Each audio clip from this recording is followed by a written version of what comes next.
こんにちは。お元気ですか？今日は8月1日の土曜日ですね。毎日暑いですけど、ちゃんと食べれてますでしょうか？私はね、昔から夏だから食欲が落ちるっていうことはまずないタイプで、それで言ったらね、風邪ひいて体調が悪い時とかでも食欲が落ちないタイプなので、私はね、多分体質的に食欲が落ちるっていうことがないタイプなんだと思います。そういえばね、メンタルがやばくて、あの元気ない時とかでも食欲は落ちないんですよね。だからね、なんだろう、それはある意味、やっぱね、なんだかんだ言って食べれなくなったら人間弱るっていうのがあると思うので、人間がね、動物として寿命を終える時とかでも最後の方の老衰ってなると自然にね、食べれなくなってくるっていうのは結構、自然な感じなのかなって思うんですね。食べなきゃダメだよとかね、もう食べれなくなっちゃって心配だねっていうのもあるんですけれども、必要以上に無理やり詰め込んでしまいには点滴とかね、あとは胃ろうとかねになってまでっていうのはある意味不自然というか自然な寿命なのかなっていうふうに考えると、食べれるっていうこと自体が、その人が元気な証拠であり生命力でもあるっていうことでもあると思うので、結構私はもしかしたら生命力が強いタイプなのかなっていうふうにね思ったりしました。胃腸とかがね、結構丈夫なのかもなって思いますね。そういえば小学生の頃とかね、みんなが食中毒とかちょっとインフルエンザとかそういうのが流行ったりとか、そういうの時とかでも、私は最後までそういうの結構平気なタイプだったので、やっぱり胃腸がもともと強いのかもなっていうふうに思いましたね。ただね、30代前半の時にね、ブラック企業でね、ちゃんと勤めたことがあるんですけども、1年ほど勤めてみたんですけれども、すぐ辞めようかなと思ったんですけど、何事も1年一通りこのワンターンしてみないとわからないっていう変な忍耐力を発揮させて1年間勤めてみて、やっぱこれは間違いなくやめた方がいいっていう結論に達したんで1年でやめたんですけども、ただその間の1年間にね、やっぱりご飯を食べる時間がなくて何かをしながら書き込む。だからだいたいいつも片手で食べれるサンドイッチとか、そういう感じの生活を送ってて、疲労も疲労だし、いつも疲れてるし、サービス休日出勤とか、そういうサービス残業当たり前、サービス出勤当たり前みたいな生活を送ってたら、その時はね、胃腸が丈夫っていう私ですら胃腸を悪くしたんですよね。そうそう、だからどんなに丈夫な体をギフトとしてせっかく丈夫な胃腸で生まれ持っても、さすがにね、体を痛めつけたらダメになるんだなっていうのはその時実感しました。だからね、その会社を辞めて、その胃腸が完全に元に戻るまではね、どれくらいだろう、1年くらいかかったかな。半年くらいでそこそこ良くなって、でなんやかんやで元に戻るまでは1年くらいはやっぱかかったかもしれないですね。だから辞めてから半年間くらいは油物が食べれなかったんですよ。油物っていうと揚げ物とか、ちょっとね油で軽く炒めたとかね、それくらいだったらまだ平気だったかな。でもね、揚げ物とかはね、食べるともうすぐ胃痛になっちゃうっていうくらい、もう胃がだからそれくらいもう荒れちゃってたんでしょうね、疲弊して。そうそう、だからその時ね、薬局とかに行ってね、胃薬を薬剤師さんに聞いて買ってみたりとかしましたね。それまで胃薬といったらね、飲み過ぎた次の日用に大谷酸をストックしとくとかね、それくらいしか胃薬っていうものは飲むことなかったんですけども、別にね、その大谷さんもね、そんなにめっちゃ使うわけじゃなくて、二日酔いの時気持ち悪いから大谷さん飲むとちょっとスーッとして楽になるからみたいな感じで買ってたくらいで、1箱買っちゃうとね必ずこう全然飲み終わらないで使用期限切れちゃうからみたいな感じで、一応二日酔い用に持っとくみたいな、それくらいしかね胃薬とかはもうほんと必要なかったんですけど、その時はね本当に胃痛で悩まされてたんで、食べると胃痛になっちゃうっていうね、油物をね。だからね一回悪くしちゃったから、もしかしたら少し今でもね胃腸はなんだろう、前よりも丈夫じゃなくなったかもしれないですけど、でもさすがにねあれから20年弱経った今ではもうやっぱり私は胃腸はもうすっかり丈夫かなっていう風に戻ってきましたね。あれなんで胃腸の話になったんでしたっけ？夏だからあんまり火を使いたくなくてとか、そういう話からか。まあまあまあま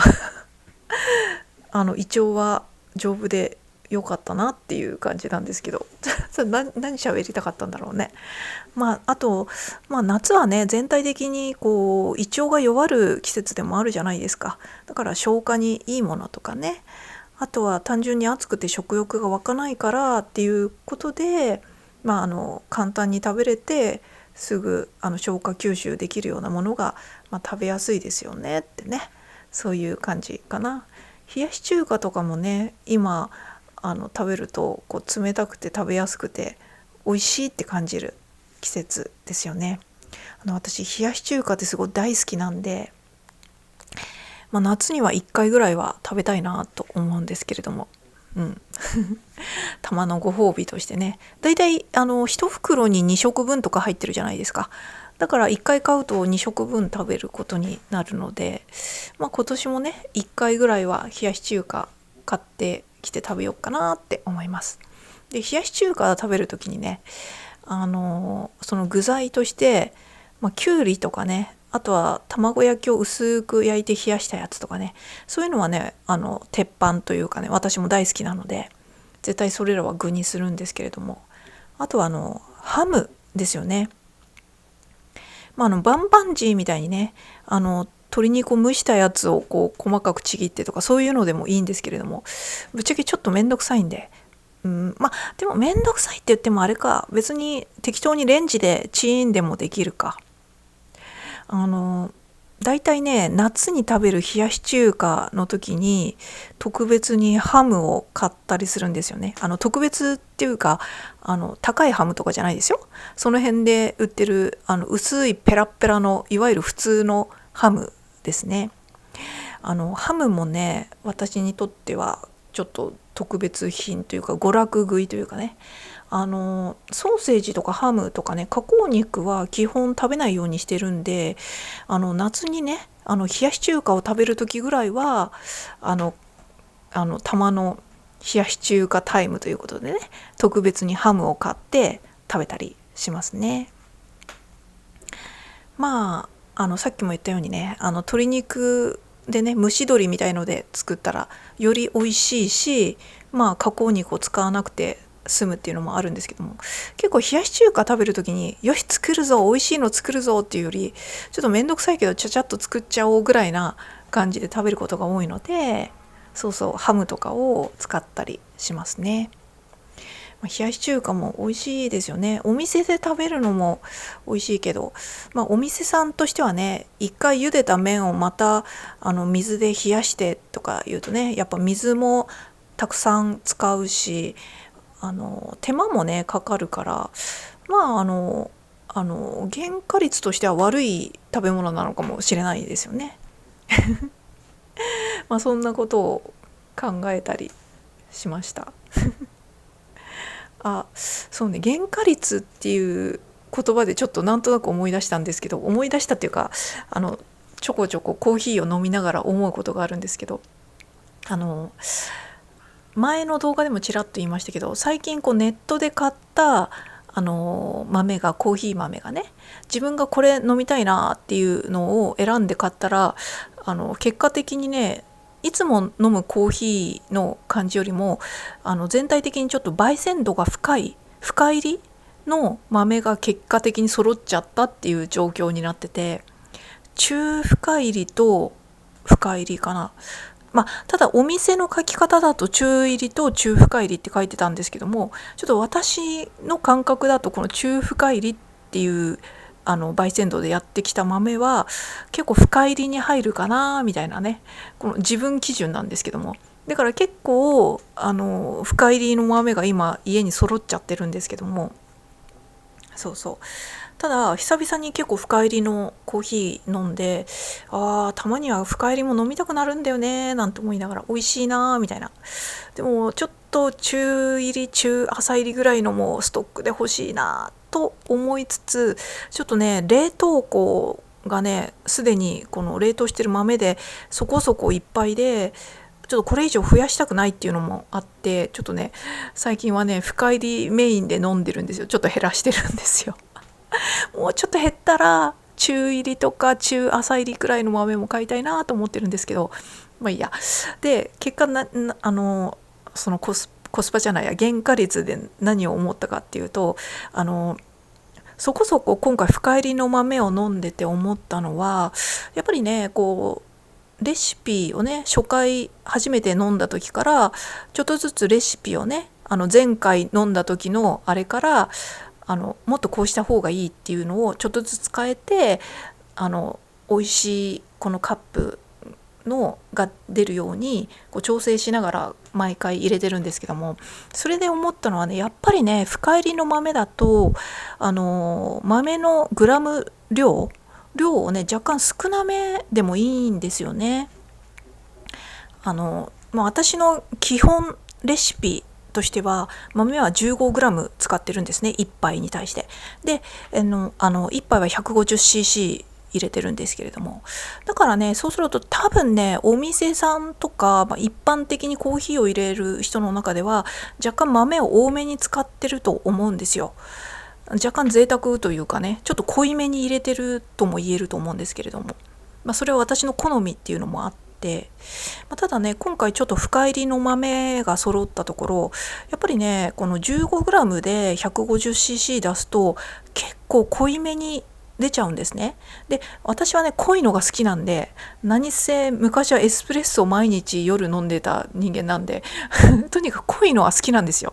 でもちょっとねこれはちょっとこのせっかくの豆の狙ったポイントの味を出すにしてはもうちょっと豆少なめでもいいなっていう感じがあって、例えば今回結構深入りだったケニアの豆とかは最終的にこの 12.5g で 150cc の液体で出すっていう、カップで出すっていうね、そのレシピに今落ち着いてるんですけども、だから15g を毎回使うよりも毎回 12.5g を使って出してた方がこっちからしたらね豆がちょっとしか使わないからたくさん飲めてお得だねっていう感じになるわけですよね。ただお店さんからするとなんて言うんだろう、逆に買った人がその同じグラム数でもたくさん飲めちゃったらなんて言うんだろう、すぐまた買いに来てくれないからちょっとやっぱり深入りとかだと原価率が低くなっちゃうのかななんて思ったりとか、あとは単純にその回数だけじゃなくて飲む人の使うグラム数だけじゃなくて、やっぱり深入りとかだとね豆の水分量が飛ぶので、深く焙煎すれば焙煎するほどもともとの生豆の中に含まれていた水分量っていうのはだんだん少なくなるわけですよね。植物としての豆からそれが例えば炭になるまで、焦げ焦げの炭になるまでってなったら中の水分量全然違うっていうのはイメージ的にわかると思うんですけども、その原理で焙煎度が進めば進むほど豆って軽くなるわけですよね。ということはお店さんではどこでもグラム売りしてるわけで、例えば 100g いくらですっていう風に売ってたとして、同じ 100g でも元々の生豆の使ってるグラム数って違うわけじゃないですか。で焙煎が進めば進むほどその水分量が減るので豆たくさん使わないと 100g にならないっていうのもあって、そういう意味でもちょっと原価率があれなのかななんて思ったりとかしましたね。さらにはこの一般的に深入りで耐えうる豆というかね、深入りのその入り止めポイントでとても美味しいっていうポイントが持ってこれるポテンシャルのある豆っていうのはやっぱりね、こうなんて言うんだろう、こう豆が硬くて密度が高くてギュッとしている、そういう豆が一般的には多いはずなんですよね。つまり味がこうギュッとたくさん詰まってる。だからこの標高とかが高くて寒暖差もあって豆の成長がゆっくり進むような高山地とかね、そういうところで採れた豆の方がこう深入りに耐えうるあれなんですよね。火を入れるとね、こうその化学反応によってなくなっていく味と生まれる味っていうのが出るわけなんですけれども、ただ焙煎が進めば進むほど成分というかね、味の成分っていうのは少なくなっていくものなんですね。すごいざっくり言うとですけれども、だからそういう意味で私はね、中入り関係がこう生豆のもともと持っている植物的な要素のこのなんていうんだろう、特徴とこの焙煎によって生まれた熱の化学反応によって生まれた味とのバランスがすごく良くて、結果的に私結構中入りが好きっていうところに落ち着いちゃうんですけれども、それもあるんですけれども、焙煎がさらに進んでいってもその植物としてのそのいろんな味が残っているというかね、そういうその深い焙煎度だからこそ出るなんていうのかな、この全体のバランスとかね、そういうのに耐えうる豆っていうのはやっぱりこうそういう豆が多いんですよ。なんていうか密度が高くて硬くてっていうそういう豆だから、標高値が低くてちょっとあっさりした植物というかね、癖が少ない豆で形もちょっと扁平な豆とかだとそこまで焙煎度高くすると味の成分がすごいこうなんていうのかな、ただの苦い水みたいな、すごい大げさに言うとですよだから耐えうらないっていうか、味が残らないというか、味が全部飛んじゃうというかになっちゃうので、そのなんていうのかな、この深い焙煎度に耐えるポテンシャルのある豆ってそういう豆が多いから、だから今回のケニアとかね、あとコロンビアとかでもこの山脈寄りの標高が高いところとかそういうこのなんだろうつまりそういう豆ですよそういう豆ってやっぱりこうちょっといい豆としてこう仕入れも高かったりするパターンが多いんじゃないかなって思うので、そうするとやっぱりこうね、結果的に深入りに耐えうる美味しい豆っていうのはお店さんからするとどうなんだろう、その原価率があんまり良くないんじゃないかななんて思っちゃったりとかするんですよね。そんなことを思ったりしながら基本 15g の豆で入れてる私が今回は結構 12.5g に落ち着きながらそのケニアのやや深入りの豆とか飲んでたりとかするっていうね、ちょっと話がねだいぶこう遠回りしちゃったんだけどそんなことを思ったりしましたね。一応こう言うと今一般的にはの話で言ったんですけれども、別にね標高が高くて硬い豆しか深い焙煎度には耐えうらには合いませんとかそう言ってるわけじゃなくて、全然標高が低いなんかそういう豆とかでもある程度こう深入りにしてそれでいい塩梅のなんかいい感じになるパターンとかもなぜかあるらしいのでっていうのは私が実際それを焙煎したことがないから本とかそういうので見知った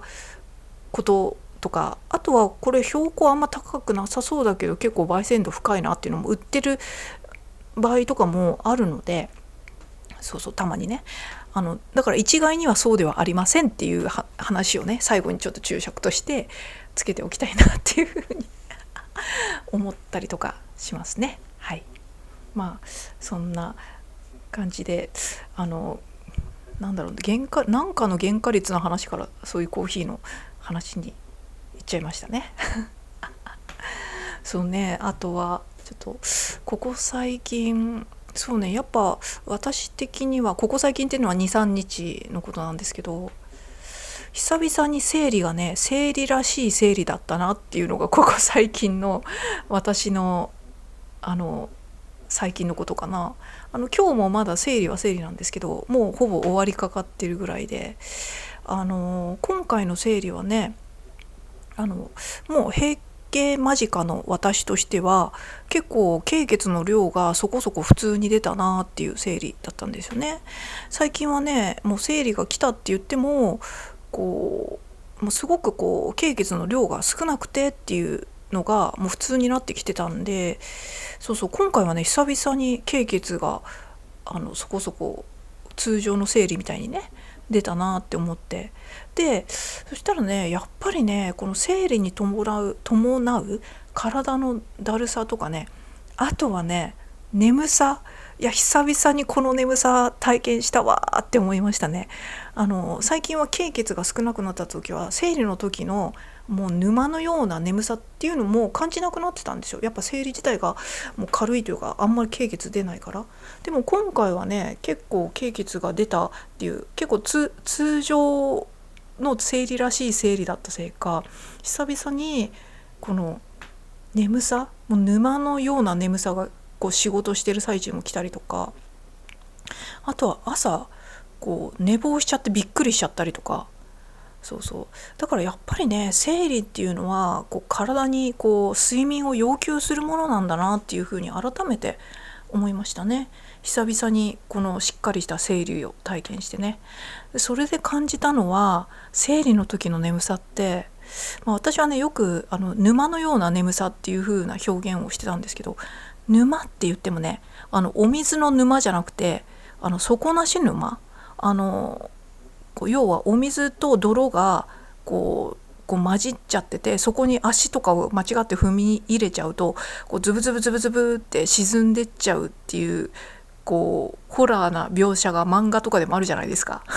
そういう恐ろしい底なし沼ですね。そういう感じ、もうズブズブズブズブ沈んでいくような、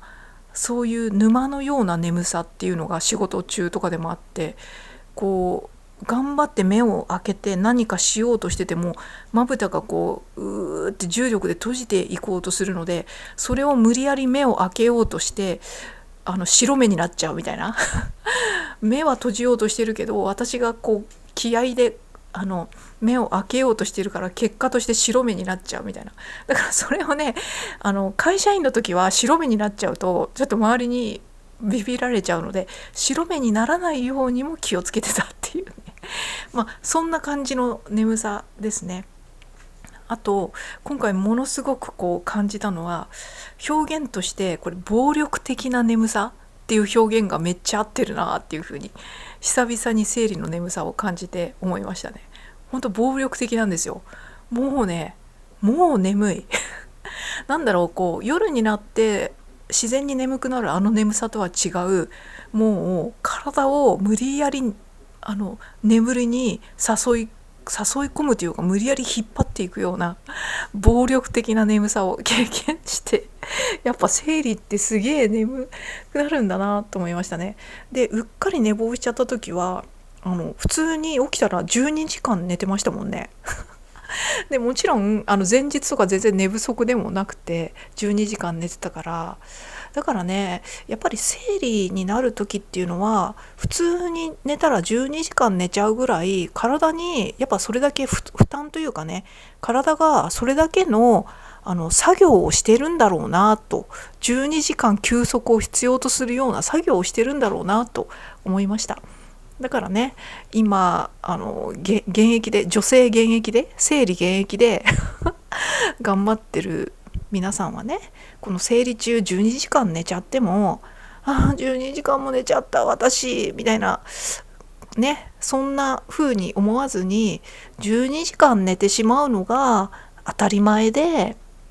その12時間寝ずに普通に8時間とか7時間で朝起きて頑張って仕事に行くとか、頑張ってこの家の用事をするっていう人はね、8時間寝ても寝不足になってる状態で、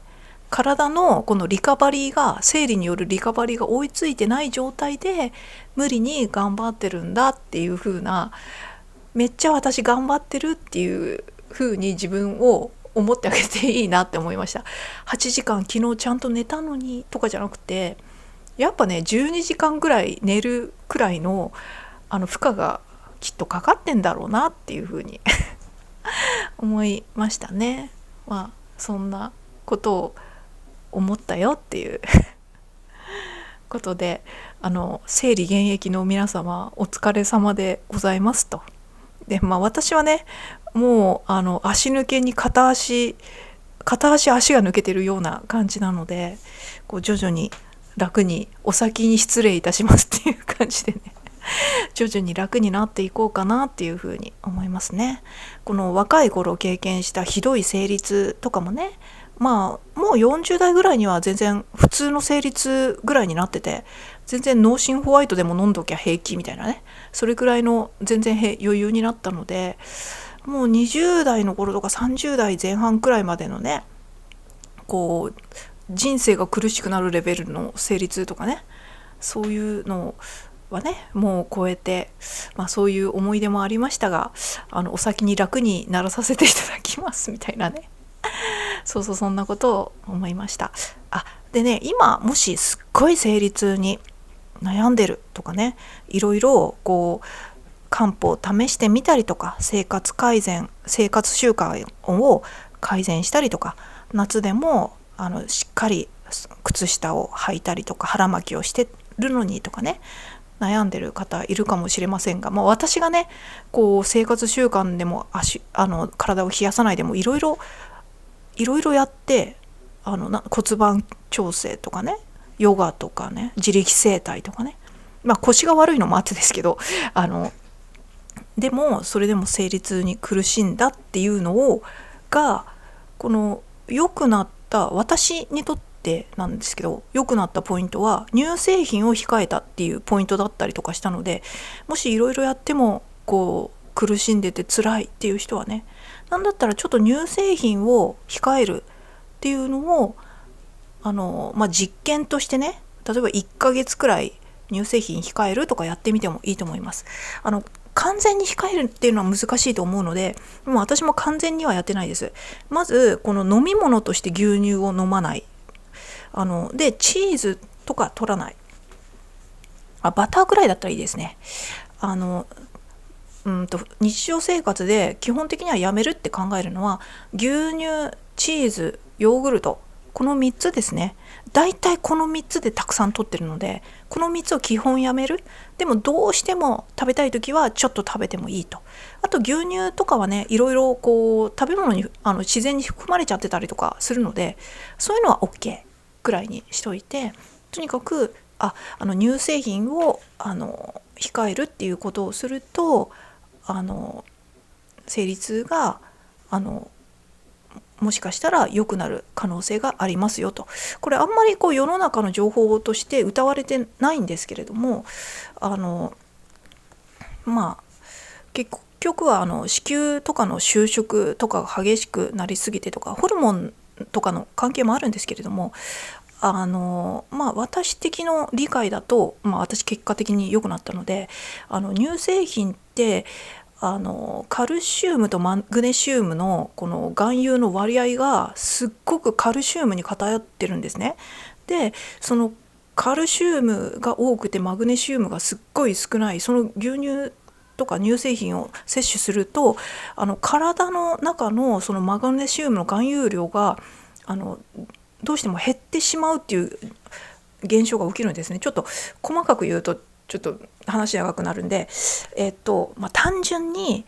牛乳を飲むと、牛乳というか乳製品を飲むとマグネシウム不足になりますもうこう思ってればいいです。乳製品でもいろいろあるんですけども、特にプロセスチーズなんてね、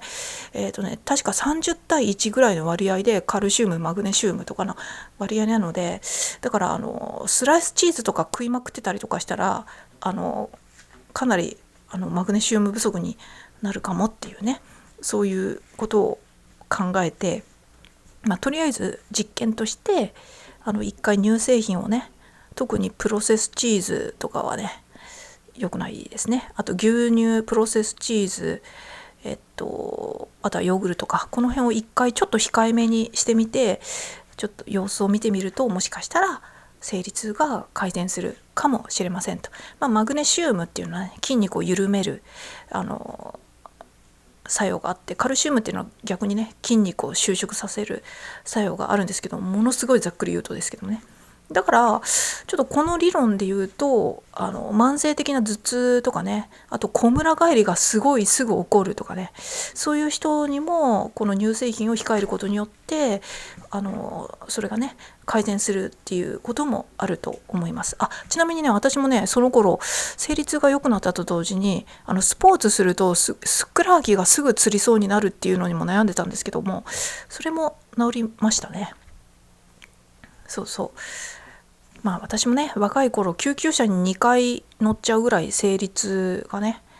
ひどかったので、救急車2回から先は増えなかったのは、単純にその後救急車に乗っても特別な対処があるわけではなくっていうのを2回の救急車で経験したので、救急車呼ばれそうになってもいや救急車呼ばないでってどうにか伝えて、そうそう、大体2時間我慢すれば少しは落ち着くっていうのが大体いつものあれだったので、2時間って結構長いですけどね、そりゃ人生やめたくなるよっていうねそうそう、本当にね生理痛でこの人生をやめてしまったっていう方もいるんじゃないかってね、私内心思ってるんですよ。それくらいの痛さなんですよねそうそう、だからね、それで悩んでるこの生理現役世代の